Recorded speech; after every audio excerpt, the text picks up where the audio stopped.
Hey everyone, it's George from Blockchain DXB and today's the 16th of July 2024. Now the prices of Bitcoin on the global cryptocurrency market, guys, is definitely pumping up, and since the last 24 hours, only the price of Bitcoin is up by 5.60% and it is at $63,365. Now look guys, there's quite a lot of things going on in the Bitcoin world. Now the first thing guys has to do with President Donald Trump, and he will be speaking at the Bitcoin conference.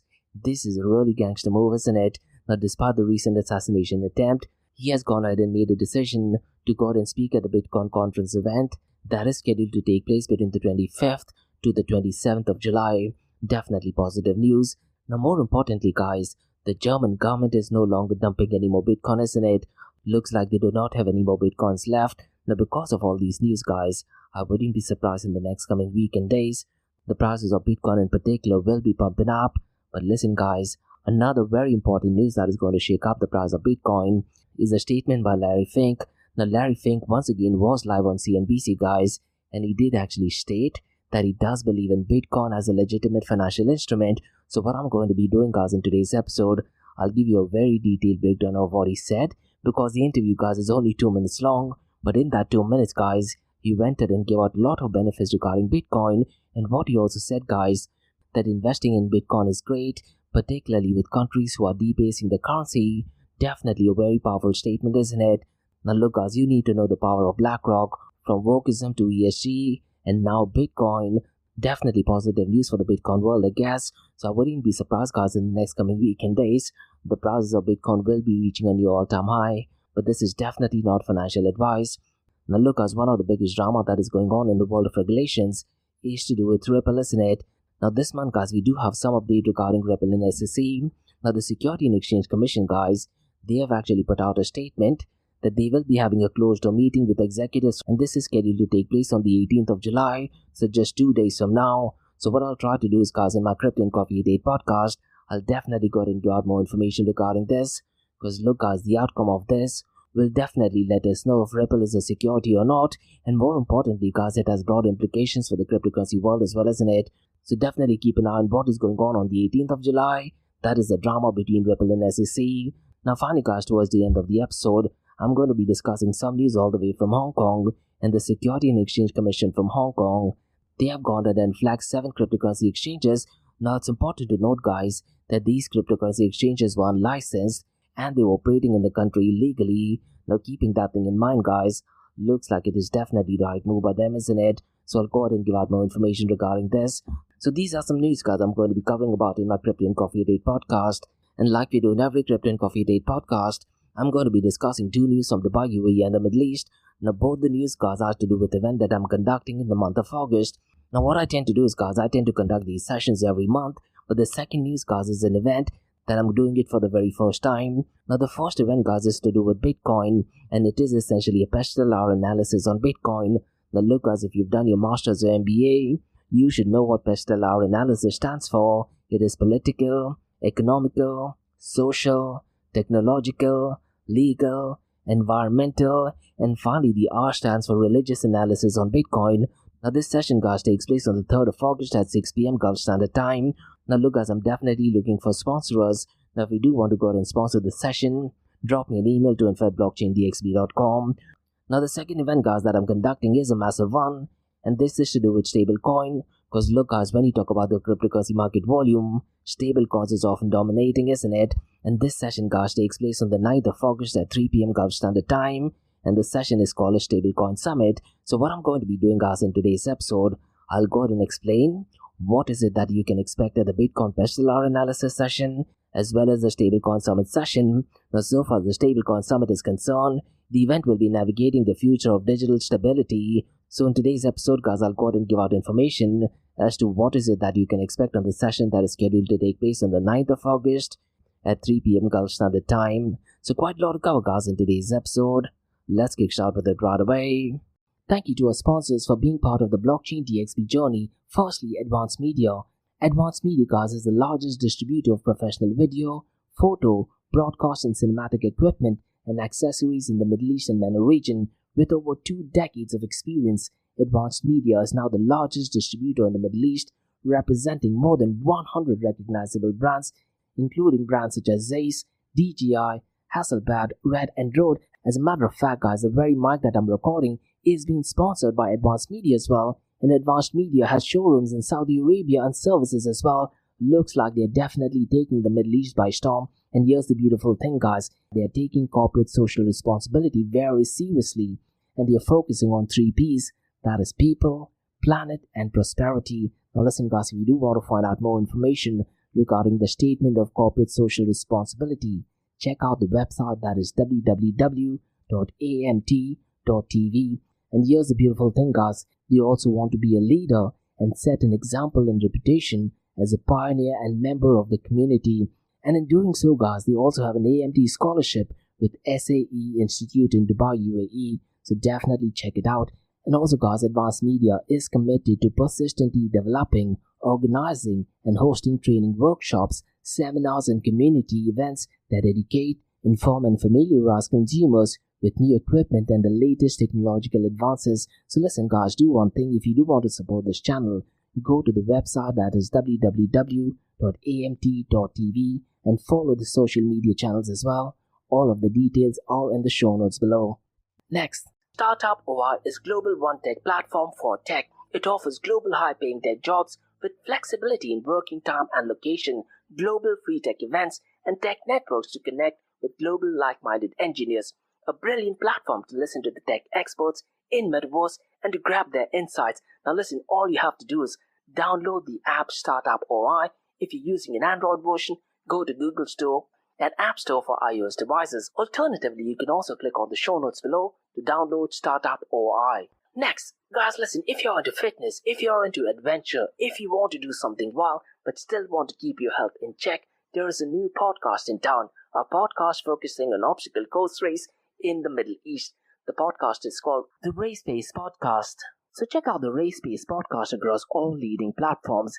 And the Race Pace Podcast is a peer-to-peer community-driven podcast where they talk all about obstacle course race in the Middle East, from Sandstorm to Spartan Race, from Tough Mudder to Desert Warrior Challenge, and also the Government Gov Games, and quite a lot more. The podcast has interviews with athletes locally and internationally to get inside scoop on how athletes prepare for obstacle course race. In the podcast, they also talk about interesting stories on why they are motivated to do obstacle course race. And that's not all. They also plan to release 7 NFTs. And these NFTs are no ordinary. These NFTs will represent every emirate in the UAE. And listen, guys, these NFTs are going to be absolutely massive. So do one thing. Go to Spotify, go to iTunes, go to any leading podcasting platform and search for Rise in the Obstacle Course Race podcast.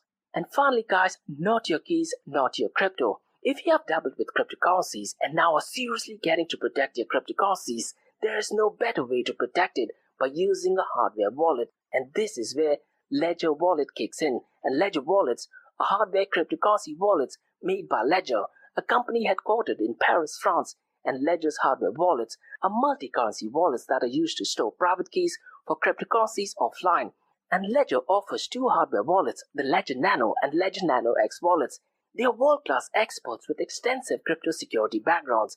They continuously look for vulnerabilities in Ledger products in a constant effort to improve the level of security. Now, in today's world, securing these digital assets is a critical challenge, and this is where Ledger kicks in. So click the link below to buy your hardware wallet and support this podcast.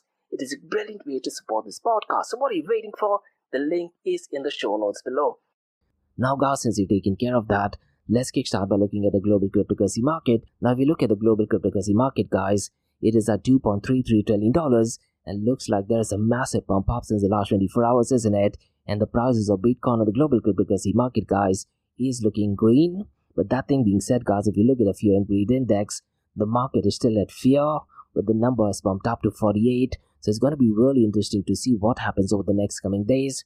Because look, guys, the volume of stable coins is definitely pumped up as well. And because the volume of stable coins is pumped up, I'm pretty much sure this will positively impact the price of Bitcoin and cryptocurrencies, isn't it? Now, the global cryptocurrency market since the last 24 hours is up by 5.68%. And if you look at the volume, guys, since the last 24 hours, it is up by 49.02% at $77.40 billion. Unfortunately, guys, the volume of DeFi is not that great. It is only at $4.46 billion.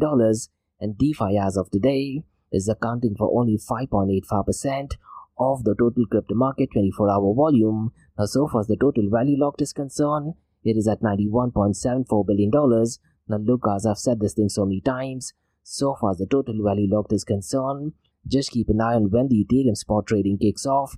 The numbers are drastically going to change. I mentioned this in the past as well, guys. Once the Ethereum spot trading goes live, the total value locked will pump up for 2 or 3 days, and then it might drastically go down. That is just my honest opinion. Now, so far as Lido is concerned, its dominance is at $33.15 billion. And since the last 24 hours, guys, the decentralized to centralized exchange has pumped up, and today it is at 23.19%. Now, look, guys, I'm hoping that decentralized to centralized exchange is consistent for all the 7 days, because that would mean that people are using a lot of decentralized exchanges, isn't it? Now, let me quickly run through the volume of decentralized exchanges, guys, and I'm observing a drastic trend, and that is to do with Ethereum. It is definitely overtaking the volume of Uniswap. Now, look, guys, since its inception, Uniswap has always been number one, but only after SEC going after Uniswap, looks like people are not using Uniswap as much. Rather, they are using Radium Exchange, which, to be honest, guys, works on Solana blockchain, isn't it? And recently, guys, we also talked about a Solana spot ETF as well, isn't it? So look, guys, I wouldn't be surprised over the next coming days, probably for the rest of this year, the volume of decentralized exchanges that are built on Solana will definitely see quite a lot of uptick so far as the volume is concerned. Now, the number second, guys, is Uniswap, and its volume is about the $1 billion mark. It is at $1.07 billion. The third one is Ramses Exchange. Its volume is $671.69 million. Tina, guys, is at number 4th. Its volume is $508.28 million. Finally, at number 5th, guys, is PancakeSwap. Its volume is $499.9 million. Now, let me quickly run through the volume of stable coins, guys, because if you look at the volume of stable coins, since the last few weeks, it is definitely pumped up, and today it is at $71.1 billion. Now, as of today, guys, stable coins is accounting for 90.87% of the total crypto market 24-hour volume. Now, what I'd really recommend you to do is, guys, Tuesday, Wednesdays, and Thursdays, keep a track on what is going on so far as the volume of stable coins is concerned. That would give us an idea on which direction the prices of Bitcoin and cryptocurrencies would be heading towards. Now, out of the $71.1 billion, Tether USDT is accounting for $61.25 billion, followed by Circle USDC at $6.76 billion. FDUSD, guys, is at number 3rd. Its volume is $3.06 billion. Now, let me quickly run through the market cap, 24-hour trading volume, and dominance between Bitcoin and Ethereum. Now, Bitcoin's and Ethereum's dominance has relatively been consistent for almost 6 months now. Bitcoin's dominance is at 53.83%, whereas Ethereum's dominance, guys, is at 17.50%. If you look at the 24-hour trading volume, guys, Bitcoin's 24-hour trading volume is $35.41 billion.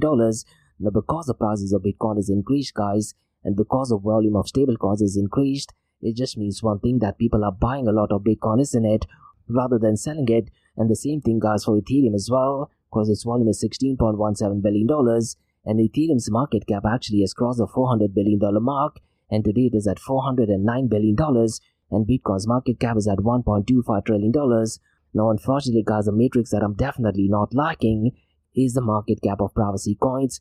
Now, look, guys, along with the volume of decentralized finance, the second matrix that ideally should be pumping up the most is to do with privacy coins, isn't it? Because look, guys, we talk so much about decentralization, we talk so much about banks making a lot of money, we talk so much about self-sovereign identity, we harp about zero knowledge proof, but unfortunately, guys, the fact is, people are just not using privacy coins, and I've said this thing in the past as well, guys. When it comes to privacy preserving protocols, these are just points that a lot of CEOs, CTOs, and tech founders are using in order to go out and get more funding from venture capitalists and also from high net worthy individuals. Because if you look at the market cap of privacy coins, guys, it is exactly the same. When the price of Bitcoin was around $20,000, so the price of Bitcoin has pumped up from $20,000 to $70,000, but the market cap of privacy coins and the prices are exactly the same, and the same thing has happened for decentralized finance as well, isn't it? But let me just quickly run through the market cap of the top 5 privacy coins. The number 1, guys, is Monero, and its market cap is at $2.92 billion. And I very specifically remember, guys, when the price of Bitcoin was around the $20,000 mark, the market cap of Monero also back then was at $2.92 billion. The number 2nd is Starknet. Its market cap is $770 million. The third one, guys, is Mina. Its market cap is less than $600 million. $599 million to be precise. The fourth one, guys, is Zcash, and its market cap is $436 million. And finally, at number 5, guys, is Dash. Its market cap is only $322 million. Now look, guys, I truly understand that market cap is probably not the right matrix that we should be looking at, but even if you look at the prices of Monero XRM, it is only at $159 billion. Ideally, guys, with so much of hype regarding privacy coins, so much of talk regarding decentralization, so much of talk about us being control over our own data, the price of Monero, guys, should have probably been around $10,000, to be honest. That is unfortunately not the case. Now look, guys, so far as the prices of Bitcoin is concerned, the price of Bitcoin is at $63,365. Now that thing being said, guys, if you look at the fear and greed index, it is still at fear and the number associated is 48. Now since the last 24 hours though, the price of Bitcoin is pumped up by 5.60%. But if you look at it since the last 7 days, it is up by 12.44%.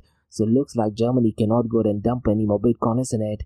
And because of that, guys, the prices of Bitcoin, Ethereum, and Binance BNB coin, and pretty much all the cryptocurrencies are looking green. Now, so far as Ethereum is concerned, it is at $3,388. And since the last 24 hours, it is up by 6.20%. And since the last 7 days, it is up by 12.89%. Binance BNB coin, guys, is at $575. And since the last 24 hours, it is up by 7.59%. And since the last 7 days, it is up by 13.82%. Now look, guys, there is a lot of going on so far as US election is concerned, isn't it? We recently saw the assassination attempt of former president, that is President Donald Trump, isn't it? Now because of that, guys, the meme coins that were associated by him pumped up. Now there is another breaking news, guys, today, and this, to be honest, guys, is definitely a gangster move.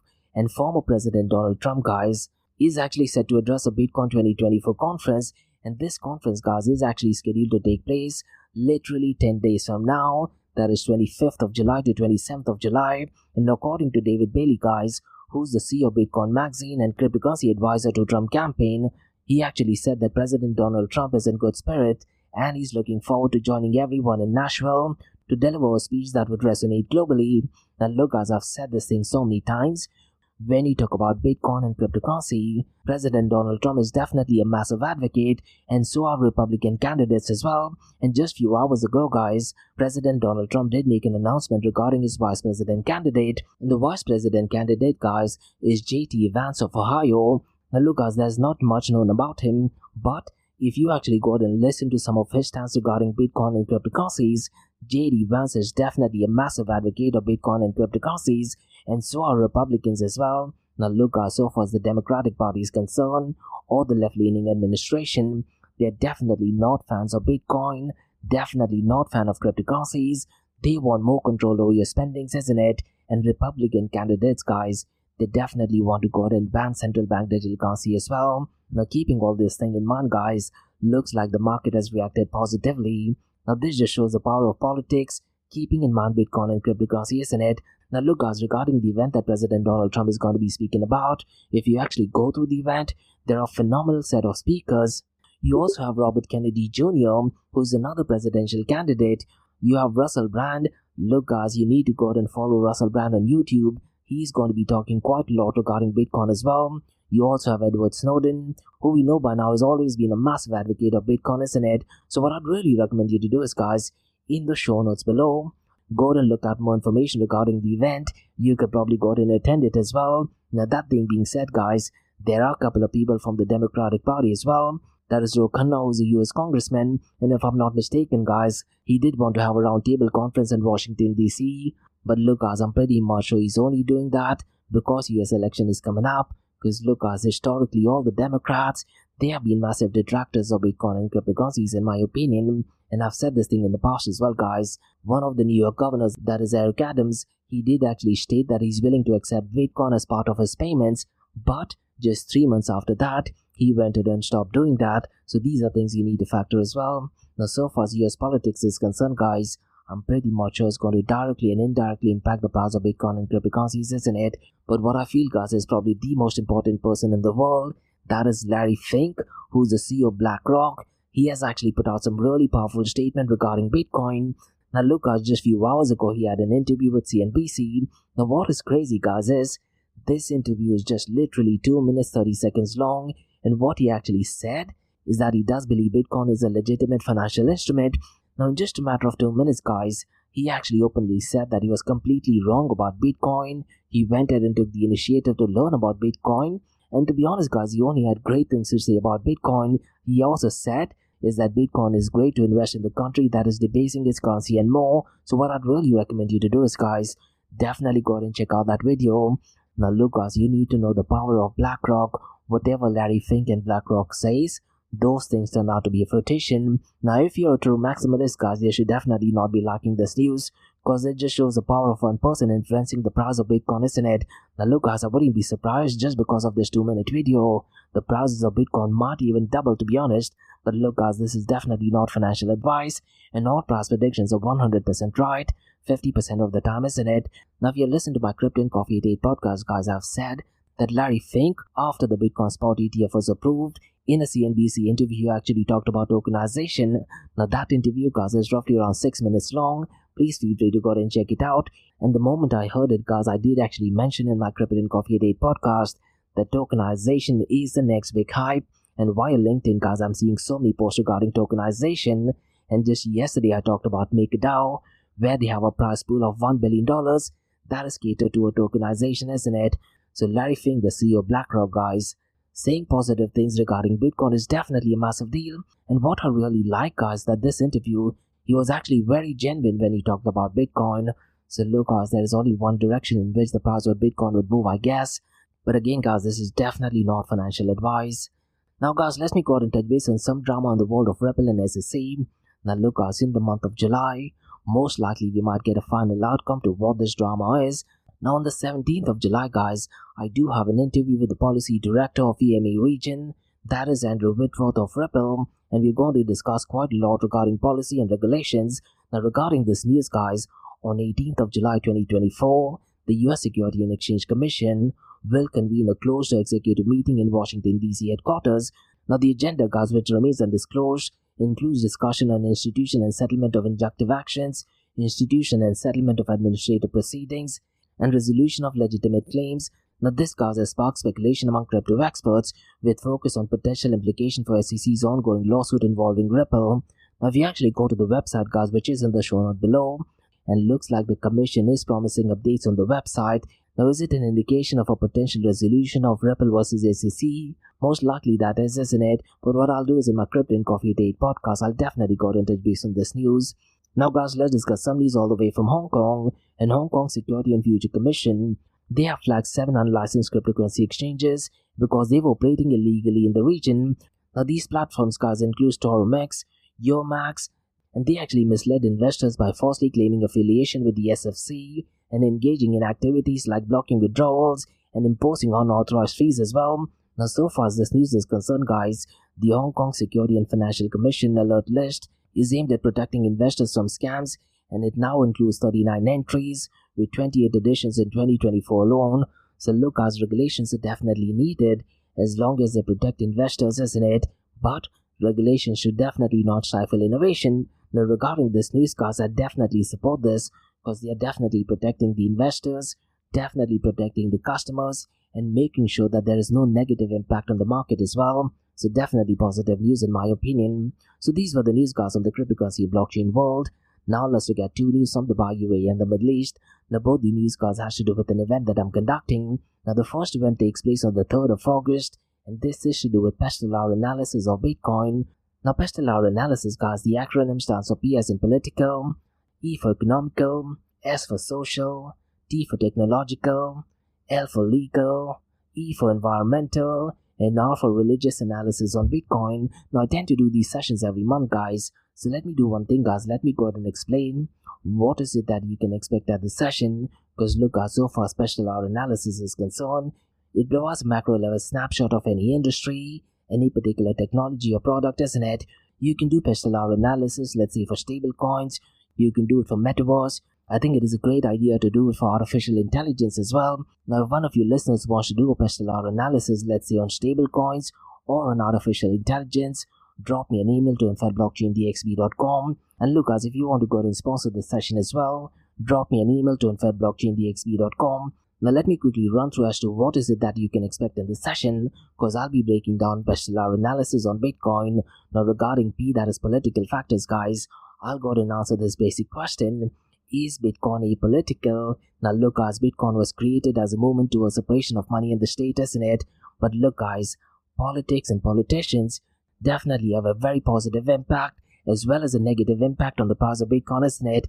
Just in today's episode, guys, I talked about President Donald Trump. Him being part of the Bitcoin 2024 conference in Nashville is definitely a positive sign, and that'll definitely have a positive impact on the price of Bitcoin as well. But let's say at the same time, if Joe Biden does decide to put out a statement that is negative regarding Bitcoin, I'm pretty much sure that is going to impact the price of Bitcoin as well, isn't it?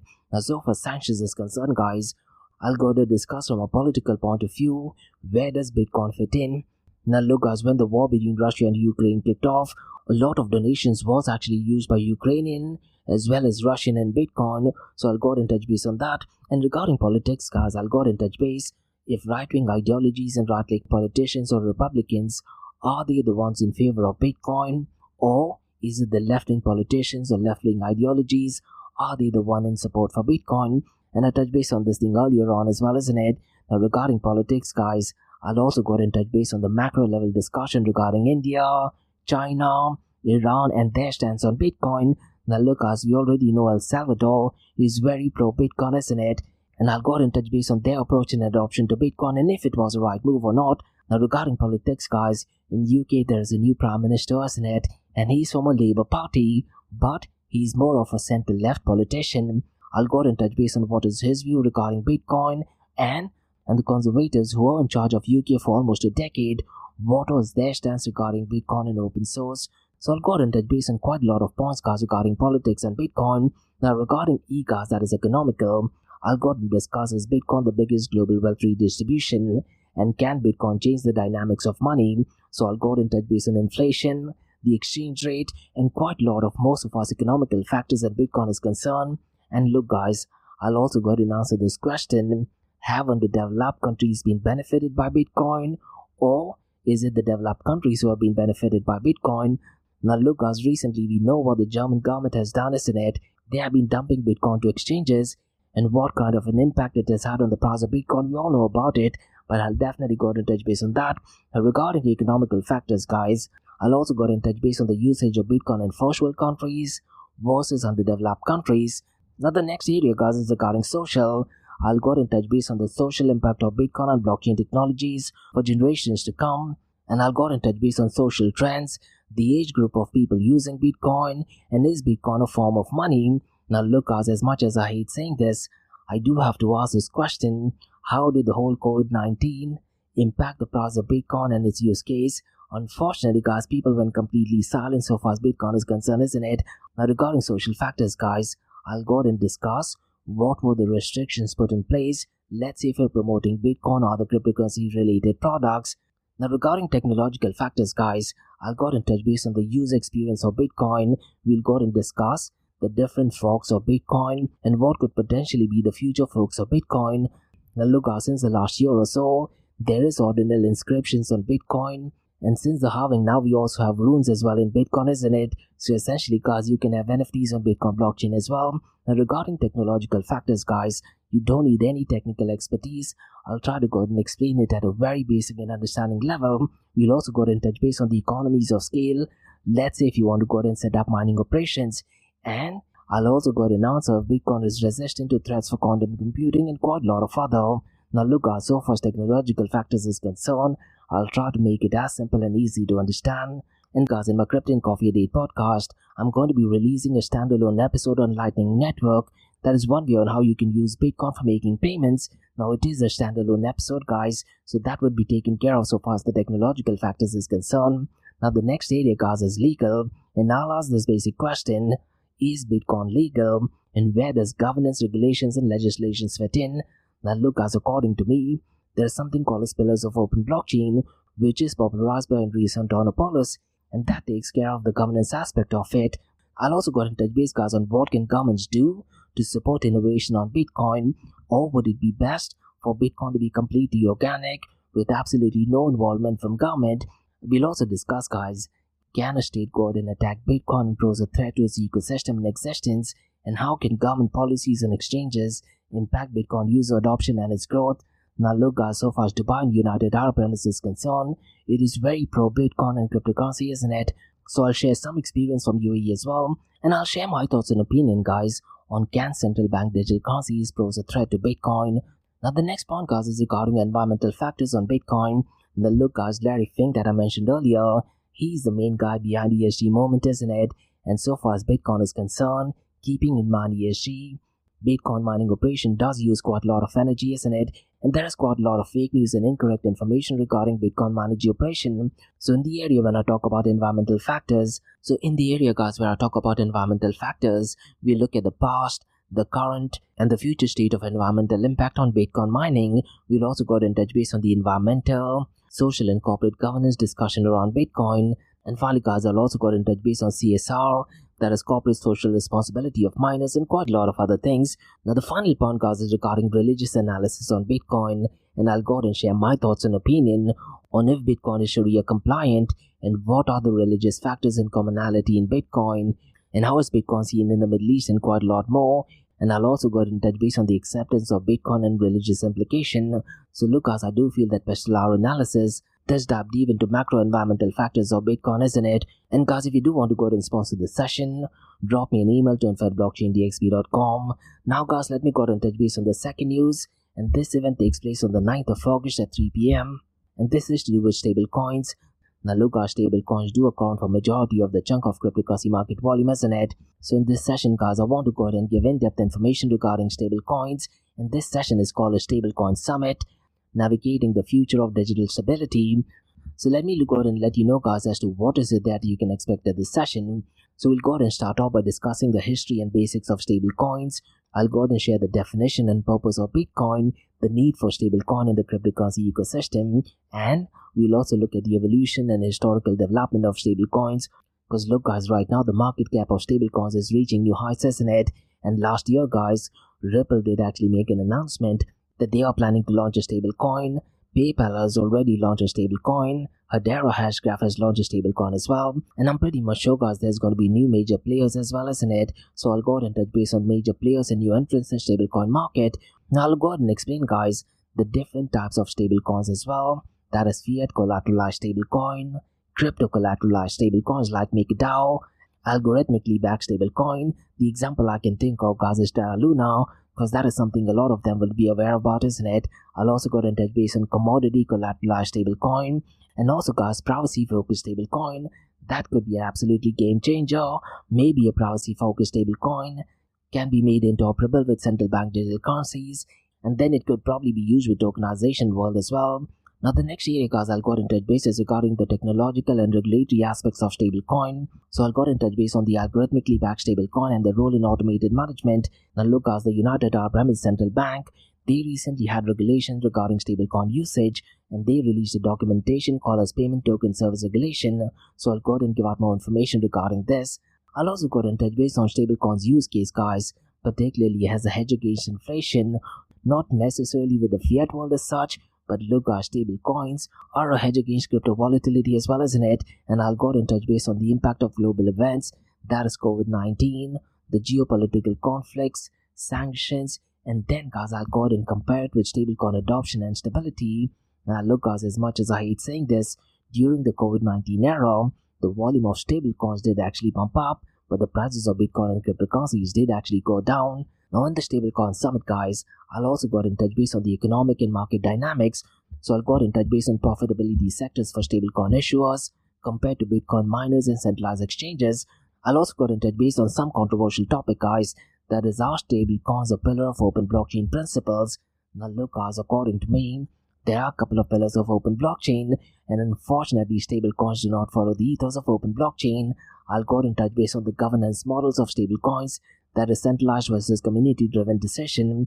Now look, guys, Tether is definitely leading the packs of our stablecoin is concerned, isn't it? So I'll share some information regarding Tether USDT's dominance and its impact not just on stablecoin, but on the overall cryptocurrency as well as the fiat currency world as well, to be honest.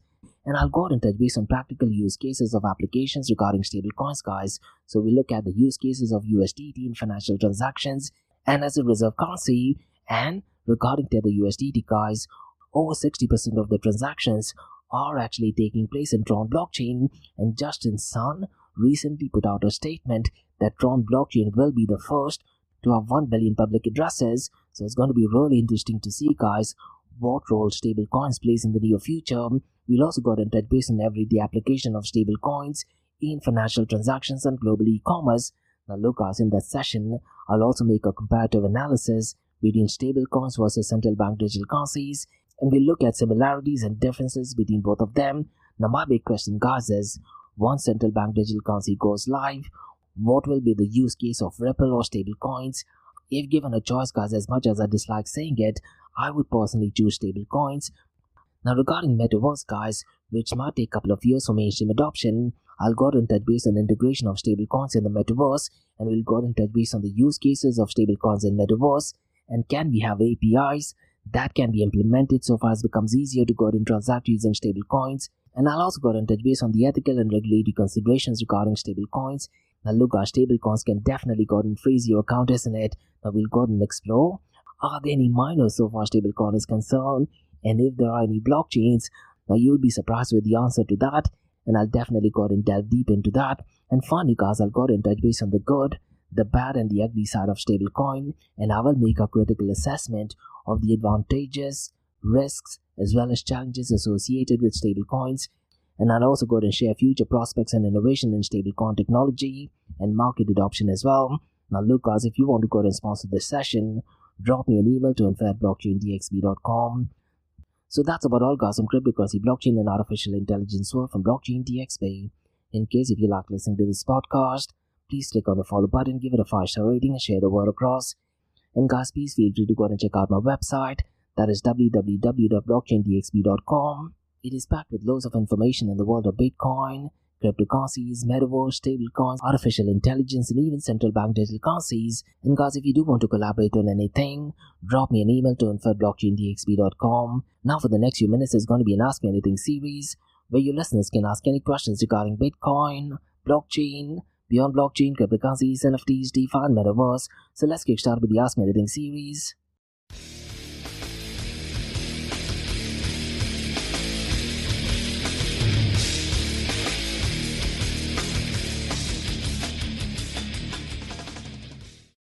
Hey everyone, it's George from Blockchain DXB. You're listening to the Ask Me Anything series, where your listeners can ask any questions regarding Bitcoin, blockchain, beyond blockchain, cryptocurrencies, NFTs, DeFi, and metaverse. I have a question by Kyle who asks, what are your thoughts on the potential outcome of the SEC's closed-door meeting regarding Ripple? Now look, Kyle, it is not certain that this has to do with Ripple, but this is what a lot of the mainstream media is covering. It could be possible that they do not talk about Ripple itself, but look, so far as Ripple versus SEC is concerned, this month we are going to have a deadline, isn't it? Now if you actually go to the documents which are published via the SEC website, most of the points are connected toward Ripple, isn't it? Now I do feel that the SEC's closed-door meeting could have significant implications for Ripple, and not just for Ripple to be honest, but also for the broader cryptocurrency market.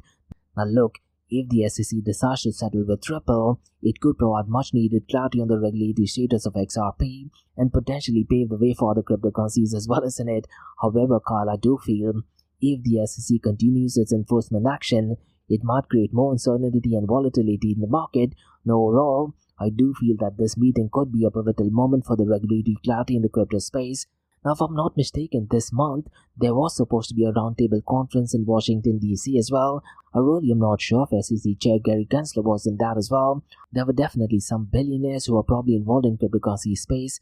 They were at the session, but look, so far as this news is concerned, it is definitely going to have a massive impact, and hopefully we will get some clarity if Ripple is a security or not. Now what is going to happen is, because of this, even Binance BNB coin, that will be impacted as well. And roughly around a week ago, guys, I did actually mention regarding Binance BNB coin, where it looks like the decision was made in favor of Binance. So it's going to be really interesting to see what the outcome to this is. And what I will be doing, Kyle, is I'll definitely go ahead and touch base on that news in my Crypto and Coffee Day podcast. But definitely interesting question. And that's about all, guys, on the Ask Me Anything series on Blockchain DXB. In case if you like listening to this podcast, please click on the follow button, give it a 5-star rating, and share the word across. And remember, guys, Monday to Thursdays, 8 a.m. to 8:30 a.m. we have Crypto with Coffee at 8, where we cover top news and information pertaining to the price of cryptocurrencies, some major breaking news, occasionally short and sweet news as well, news that has an impact in the cryptocurrency world. The other two news and information is related to Dubai, UAE, and the Middle East, from the cryptocurrency, blockchain, and now artificial intelligence world as well. And what you're listening to right now is the Ask Me Anything series, where you listeners can ask any questions regarding Bitcoin, blockchain, beyond blockchain, cryptocurrencies, NFTs, DeFi, Metaverse. So thanks so much for listening, guys, and have a nice one. Bye-bye.